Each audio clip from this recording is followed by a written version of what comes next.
एक समय की बात है, एक राजा था जिसका नाम विक्रम था। बहुत ही न्यायप्रिय और प्रजापालक था। उसके पास अपार धन दौलत थी, लेकिन वह हमेशा सोचता था कि किस्मत का असली खेल क्या होता है और इसे कैसे बदला जा सकता है।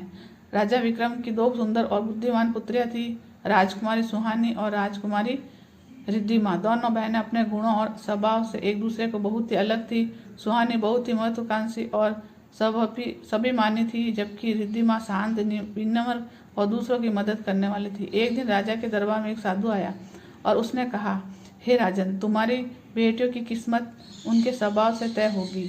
एक को राजमहल मिलेगा तो दूसरी को संघर्ष।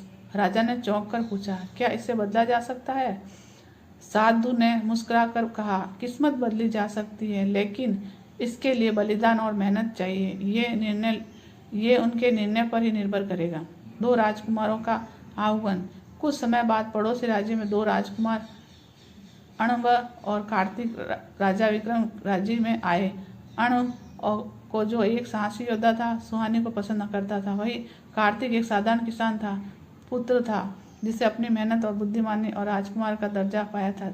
रिद्धिमा का स्वभाव देखकर वह उसे प्रभावित हो गया था।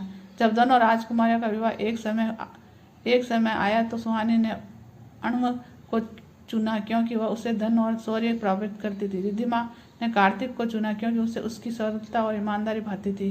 शादी के बाद सुहानी एक बड़े राज्य की रानी बन गई, लेकिन जल्द ही उसे समझ आया कि अणव के राज्य में सिर्फ धन था, प्रेम और सुकून नहीं। अरवण युद्ध और सत्ता में इतना व्यस्त रहता था कि सुहानी अकेली महसूस करने लगी। दूसरी ओर रिद्धिमा और कार्तिक ने मिलकर अपने छोटे से राज्य को मेहनत और सहयोग से समृद्ध बना दिया। वह साधारण जीवन जीते थे, लेकिन उनमें प्रेम, विश्वास और संतोष था।